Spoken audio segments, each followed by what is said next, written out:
सबको नमस्कार। आज अपनी वीडियो में मैं लेकर आई हूँ कि संस्कृत में प्रश्न निर्माण कैसे किया जाए। क्योंकि बात प्रश्न निर्माण की हो रही है तो प्रश्नवाचक शब्दों का ज्ञान होना जरूरी है। तो सबसे पहले हमें किम शब्द रूप आना चाहिए। मैंने आपके सामने 3 शब्द रूप लिखे हैं। एक पुल्लिंग राम शब्द रूप, स्त्रीलिंग लता शब्द रूप, नपुंसक लिंग में फल शब्द रूप। हालांकि पहले वाली वीडियोस में आप इन शब्द रूपों के निर्माण के बारे में जान चुके हैं। अगर आपने नहीं देखी तो वहां से सीख सकते हैं। ऐसे ही बहुत सारे शब्द ऐसे हैं जैसे इकारांत या उकारांत, वो भी चलेंगे अलग तरह से, थोड़ा सा अलग हो जाता है। जैसे इकारांत हम कहें पुल्लिंग में मुनि शब्द रूप है तो वो चलेगा मुनि, मुनि, मुन्य, वो बाद की बात है, बाद में सीखेंगे। इसी तरह से स्त्रीलिंग में भी बहुत से शब्द रूप है, जैसे मति है वो इकारांत हो गया।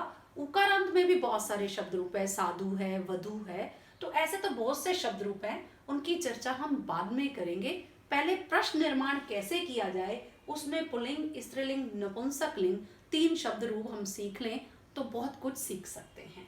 तो इसमें सबसे पहले हमें किम शब्द रूप जानना पड़ेगा, क्योंकि किम में ही क्या, किसको, किससे, ये सारी चीजें आ जाएंगी। तो किम शब्द रूप पुल्लिंग में, स्त्रीलिंग में और नपुंसक लिंग तीनों लिंगों में होता है। इसलिए पहले किम शब्द रूप का निर्माण कर लेते हैं, उससे प्रश्न निर्माण बहुत आसान हो जाएगा। देखिए पुल्लिंग में किम शब्द रूप, चूंकि हमें राम शब्द रूप आता है तो वहीं से निर्माण करते हैं। क, कौ, के, कम, कौ, कान, केन, काभ्याम, कई। देखें तो थोड़ा थोड़ा अंतर है, सिर्फ यहाँ के में अंतर है।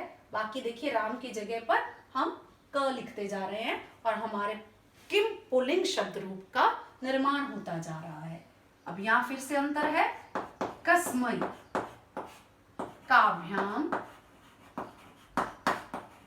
केभ्य, कस्मात्, एक वचन में थोड़ा अंतर, काभ्याम, केभ्य, कस्य, कयो, केशां, कस्मिन्, कयो, केश। अब संबोधन सर्वनाम शब्द में कभी नहीं होता, क्योंकि उसको संबोधन नहीं किया जाएगा। हे क्या तो होता नहीं है, या अगर हम तद शब्द रूप ले लें वह, तो हे वह तो नहीं होता, इसलिए संबोधन नहीं होता सर्वनाम शब्दों में। इसी तरह से स्त्रीलिंग में भी इसी तरह से चलेगी। का, के, का, काम, के, का, कया, काभ्याम, काभि, कस्यै, काभ्याम, काभ्य, कस्या, काभ्याम, काभ्य, कस्या, कयो, कासाम, कस्याम, कयो, कास। अब नपुंसक लिंग पे चलते हैं। फलम फले फलानी है तो किम, के, कानी। बाकी सारा शब्द रूप, द्वितीय में भी किम, के, कानी, प्रथमा द्वितीय तो समझ में आ गया। उसके बाद तृतीया से लेकर सप्तमी तक सारा पुल्लिंग ही है, तो किम शब्द रूप भी वैसे का वैसे ही होगा। मैं नहीं लिख रही, कहीं आपको सही से दिखाई ना दे और आप ना समझ पाए। अब देखो हमारे पास कितने सारे प्रश्नवाचक शब्द इकट्ठे हो गए हैं। इसके अलावा भी बहुत से प्रश्नवाचक शब्द और हैं जो प्रश्न निर्माण में सहायक होंगे, जैसे कीदृशः। अब कीदृशः माने होता है कैसा। अब ये भी पुल्लिंग में भी होता है, स्त्रीलिंग में भी होता है और नपुंसकलिंग में भी होता है। स्त्रीलिंग में होगा कीदृशी और नपुंसकलिंग में होगा कीदृशम। इसका अर्थ तो कैसा होगा और इसका अर्थ कैसी होगा, यानी कैसा कैसी के लिए हमें कीदृश कीदृशी कीदृशम का प्रयोग करना पड़ेगा। वो देखना होगा हमें लिंग के हिसाब से कि क्या आना है। इसका पूरा शब्द रूप भी बनता है। अगर हम समय की बात करें, कब, वह 7 बजे जाता है तो वह कब जाता है, ऐसा प्रश्न निर्माण करना पड़ेगा, तो कदा का प्रयोग करेंगे। इसके अलावा है कुत्र। कुत्र का मतलब होता है कहाँ। वह विद्यालय जाता है, वह कहाँ जाता है, तो हम कुत्र का प्रयोग करेंगे। कुतः, ये कुतः, कुतः का मतलब है कहाँ से। वह विद्यालय से आता है, वह कहाँ से आता है, कुतः का प्रयोग करेंगे। आगे है किमर्थम, किस लिए। वह घूमने के लिए जाता है, वह किस लिए जाता है, तो किमर्थम का प्रयोग किया जाएगा। कथम, कैसा, वह कैसा क्यों, इसके अर्थ में कथम का प्रयोग किया जाएगा। तो इन सब शब्दों से प्रश्न निर्माण हो जाएंगे। इसके अलावा अभी कति भी है। कति का अर्थ है कितने। अब कति को समझना भी जरूरी, जैसे 6 ऋतुएं हैं तो कति ऋतवः सन्ति, कितनी ऋतुएं हैं, ऐसा किया जाएगा। अब ये कति का प्रयोग पुल्लिंग, स्त्रीलिंग, नपुंसकलिंग सब में एक जैसा ही होता है। कति बहुवचन में ही केवल चलता है। इसका शब्द रूप बहुवचन में ही चलेगा। कति, कति, कतिभि, कतिभ्य, कतिभ्य, इस तरह से। तो जब हम प्रश्नों का निर्माण करेंगे तो और अच्छे से समझेंगे। अब ये काफी सारे शब्द हमारे पास हो गए हैं जिनका प्रयोग हम प्रश्न निर्माण में करेंगे। अब कुछ उदाहरण ले लेते हैं। उन उदाहरणों के अनुसार देखेंगे कहाँ से कौन सा शब्द लेना है जिससे कि हमारा प्रश्न निर्माण बिल्कुल ठीक हो जाए। पहला ले लेते हैं।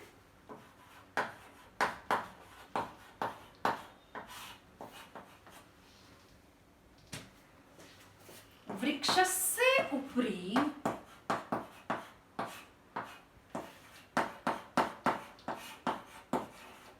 खगा सन्ति।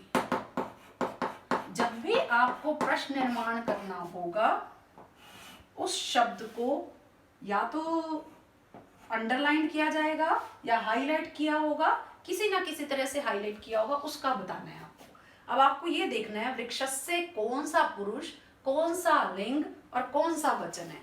जब ये समझ में आ जाएगी तो आप प्रश्न का निर्माण बड़े आराम से कर लेंगे। अब वृक्षस्य क्या है, पुल्लिंग है, इसका मतलब यहाँ देखना है हमको। विभक्ति षष्ठी है, षष्ठी पे चले जाएंगे।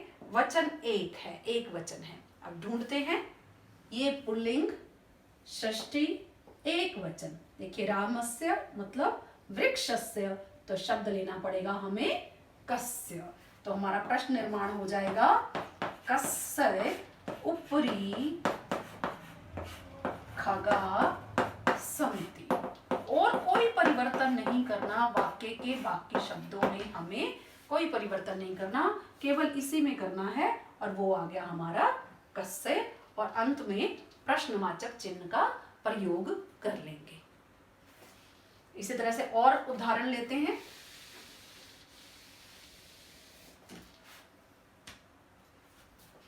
चत्वारः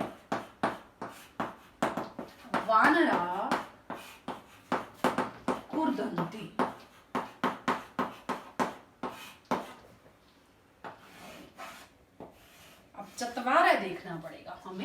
अब चतवारा देखिए, कहीं नहीं पता चल रहा, 4 बंदर कूदते हैं।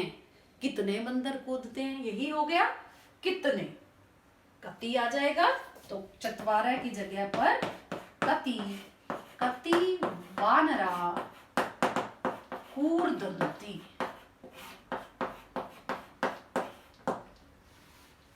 और उदाहरण ले लेते हैं।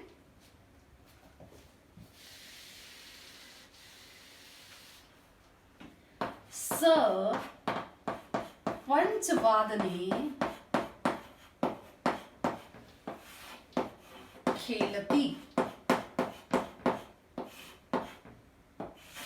पंचवादने, पंचवादने 5 बजे, वह 5 बजे खेलता है। वह कब खेलता है, यही सही लेना पड़ेगा, कदा। स कदा खेलती।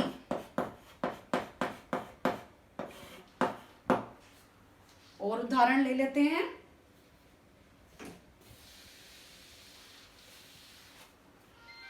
अध्यापिकाया पृष्ठतः श्यामपट अस्ति।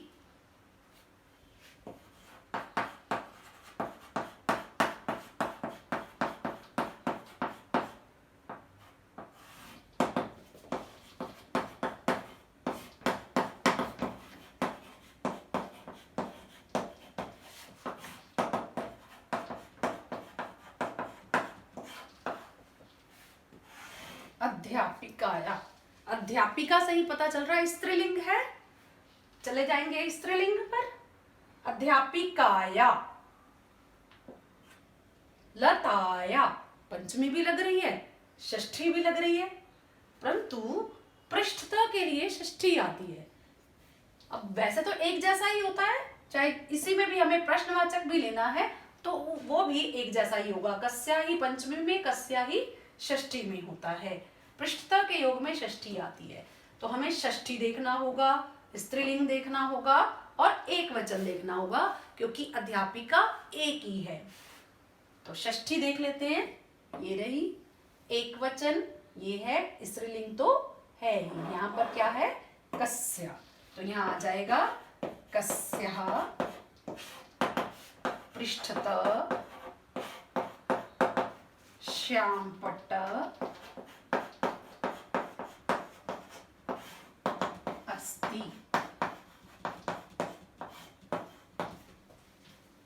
और देख लेते हैं।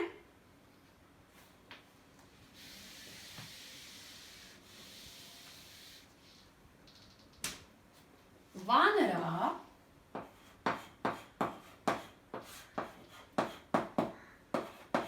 वृक्षम आरोहन्ति।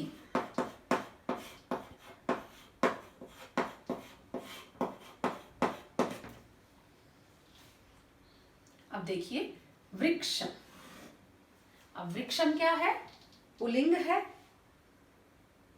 बंदर वृक्ष पर चढ़ते हैं, आप उपसर्ग योगी द्वितीया, इसलिए द्वितीया यू है यहाँ पर। तो द्वितीया में देखेंगे, पुल्लिंग में द्वितीया और एक वचन, एक वृक्ष है, कम। वानरा कम आरोहन्ति आ सकता है, परंतु इसमें हम कुत्र का प्रयोग भी कर सकते हैं। बंदर कहाँ चढ़ते हैं, कुत्र भी ठीक है, कम भी ठीक है। वानरा कुत्र अथवा कम आरोहन्ति,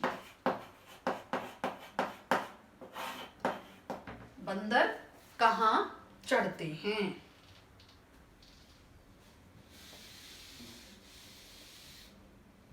आम्रम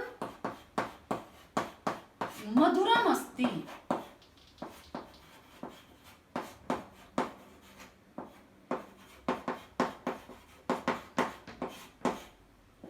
आम मीठा है।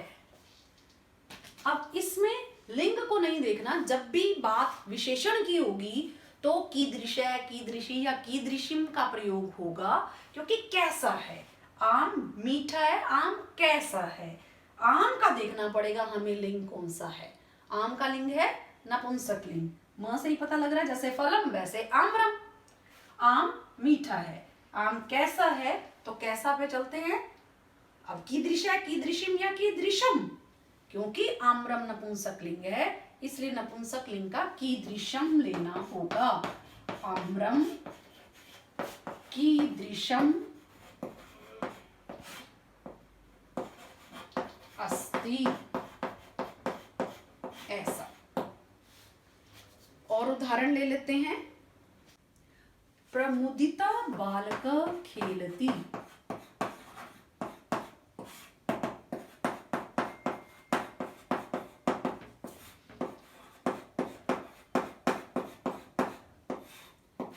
इकट्ठे 3 ले लेते हैं जिससे और अच्छे तरह से कीदृश है, कीदृशिम और कीदृशिम में अंतर समझ आ जाएगा। अब प्रमुदिता बालक खेलती, प्रमुदिता बालकः खेलन्ति, वृद्धा नारी आगच्छति। इन सब का प्रश्न निर्माण करना है। अब प्रमुदितः, खुश हुआ बालक खेलता है। अब बालक की विशेषता है ये। बालक पुल्लिंग, पुल्लिंग की तरफ देखें हम, परंतु ये विशेषण है। मैंने आपको बताया था जब भी विशेषण का प्रयोग हो तो कीदृशी कीदृश की तरफ हमें ध्यान रखना होगा, नजर डालनी होगी। अब प्रमुदितः पुल्लिंग, मैंने आपको बताया था पुल्लिंग के लिए प्रयोग करेंगे कीदृशः।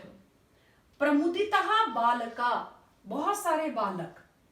अब ये भी पुल्लिंग है परंतु ये बहुवचन है तो कीदृश नहीं, कीदृश की शब्द रूप से हमें देखना होगा। अब पहले जैसे प्रमुदिता बालका खेलती तो ये आ जाएगा कीदृशः बालकः खेलति। इसी तरह से ये भी पुल्लिंग है परंतु यहां आ जाएगा कीदृशा, रामे रामो रामः, तो कीदृश कीदृशौ कीदृशः, कीदृशा बालका खेलन्ति, कैसे बालक खेलते हैं, खुश हुए बालक खेलते हैं। वृद्धा नारी आगच्छति, बूढ़ी स्त्री आती है। अब वृद्धा क्या, नारी की विशेषता है, विशेषण है ये नारी का। अब विशेषण है क्योंकि मैंने आपको बताया था विशेषण हो तो आपने किधर देखना है, कीदृश की तरफ। अब नारी स्त्रीलिंग है तो कैसी नारी आती है, स्त्रीलिंग लेंगे कीदृशी नारी आगच्छति।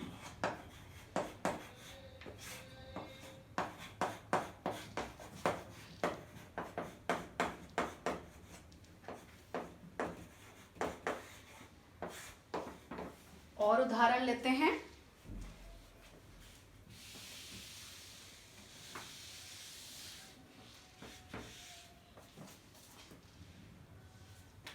कक्षायां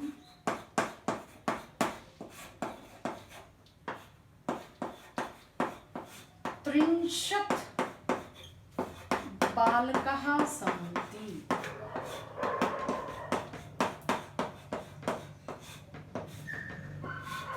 अब 30 बालक हैं। बालकाः से पता लग रहा है 30, हालांकि ये संख्यावाची विशेषण है परंतु यहाँ पर हम कीदृश की तरफ नहीं जाएंगे, कैसे बालक है ये नहीं बताया गया, संख्यावाची विशेषण है अर्थात कितने बालक हैं। क्या आ जाएगा, कति बालकाः सन्ति। कक्षायाम ऐसे ही रहेगा, बालका ऐसे ही रहेगा, सन्ति ऐसे ही रहेगा, क्वेश्चन मार्क आ जाएगा, 63 की जगह कति आ जाएगा। इसी तरह से और भी है, जैसे हम कहें मासे,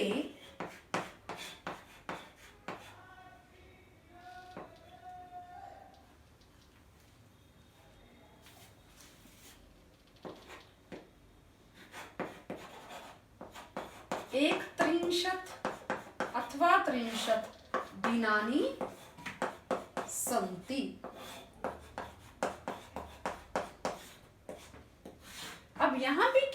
सही अर्थ है। ये मैंने इसीलिए लिया कि यहाँ पुल्लिंग था, ये नपुंसकलिंग है, इससे घबराना नहीं है। ये भी कितने दिन हैं, क्योंकि पुल्लिंग, स्त्रीलिंग, नपुंसकलिंग सब में कति रहेगा। मासे कति दिनानि सन्ति। और उदाहरण लेते हैं। मह्यम दुग्धम रोचते। कई उदाहरण इकट्ठे ले लेते हैं ताकि आप उन सभी वाक्यों में सह संबंध कर पाएं और समझे कि किस तरह से प्रश्न निर्माण हुआ। कविषु कालिदासः श्रेष्ठ।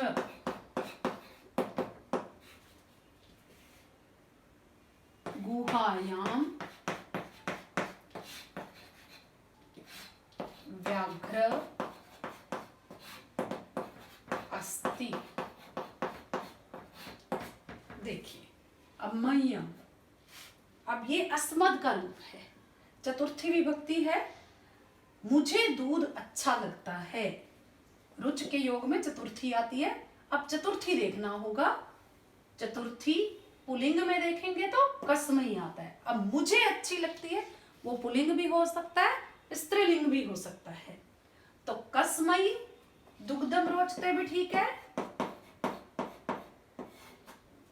कोई लड़की या स्त्री बोल रही है मुझे दूध अच्छा लगता है, तो कस्यई भी ठीक है स्त्रीलिंग के हिसाब से। कस्मई या कस्यई दुग्धम रोचते।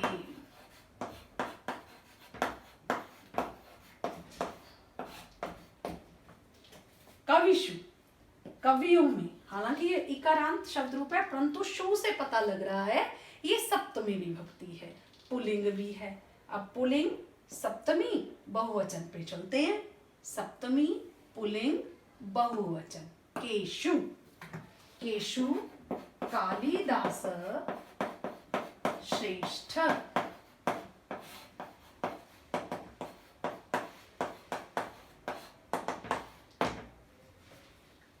गुहायाम, गुहा, गुहा शब्द है ये, लता की तरह चलेगा अर्थात स्त्रीलिंग है। गुहायाम, लतायाम से याद आया सप्तमी विभक्ति है, एक वचन है। देखिए ये लतायाम, स्त्रीलिंग पे चलेंगे। गुहायाम लतायाम एक जैसा देख रहा है। सप्तमी एक वचन स्त्रीलिंग। कस्याम, कस्याम व्याघ्र अस्ति।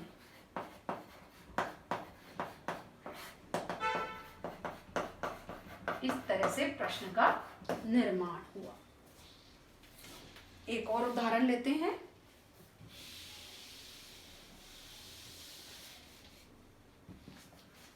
स ब्रह्मणार्थम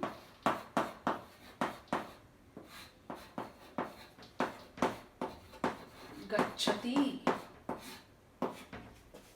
ब्रह्मणार्थम, वह घूमने के लिए जाता है, अर्थम प्रत्यय लगा है। ब्रह्मणार्थम, तो वह किस लिए जाता है, क्योंकि इसमें पुल्लिंग स्त्रीलिंग नपुंसकलिंग नहीं देखना हमें। अर्थम प्रत्यय हमारे पास प्रश्नवाचक शब्द किमर्थम है। स किमर्थम गच्छति।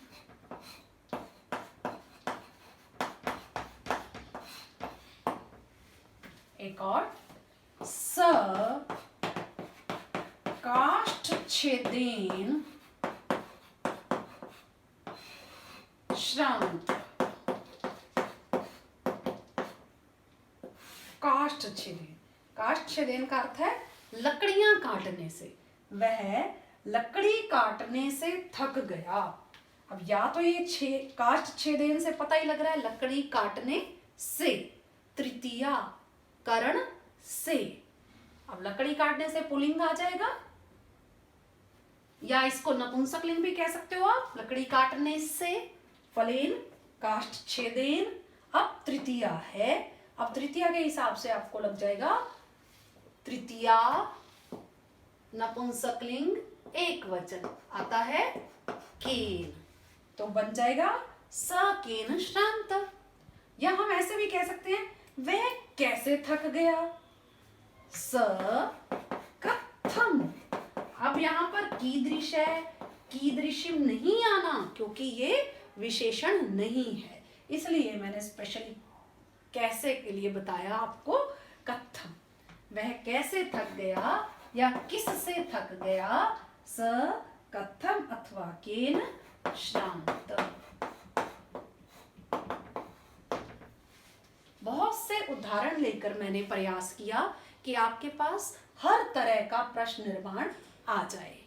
तो अब जब भी आप किसी भी पाठ्य पुस्तक को उठाते हो, सप्तमी की हो, अष्टमी की हो, नवमी की हो अथवा दशमी की हो, तो सबके पाठ्य पुस्तक के अभ्यास में प्रश्न निर्माणम कुरुत ऐसा प्रश्न रहता ही है। तो उन किसी भी पाठ्य पुस्तक को उठाइए और अभ्यास करना शुरू कर दीजिए। और कहीं भी अगर आपको कठिनाई का सामना करना पड़ता है प्रश्न निर्माण करने में, तो आप कमेंट करके पूछ सकते हो। धन्यवाद।